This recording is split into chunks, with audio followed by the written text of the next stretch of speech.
dobar dan. Dobar dan, dobrodošli. Dobrodošli. Izvolite, možete se pridružiti mladencima.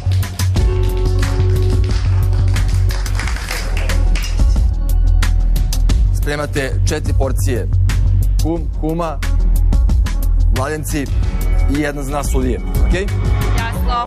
Mi volimo Ispune želje svih gostiju, pošto će oni odlučivati u našoj sudbini. Takmičari, da ponovimo. Prostora za to, mi smo odmah krenuli potež, servirali i ja bih rekao da su gosti bili zadovoljni. Čokoladna i sa kremom od malina. Svaka čast tu ekipe pedirnos subir hielo, dopao mi je sve puno i ali pravi je moj omiljeni ekipa.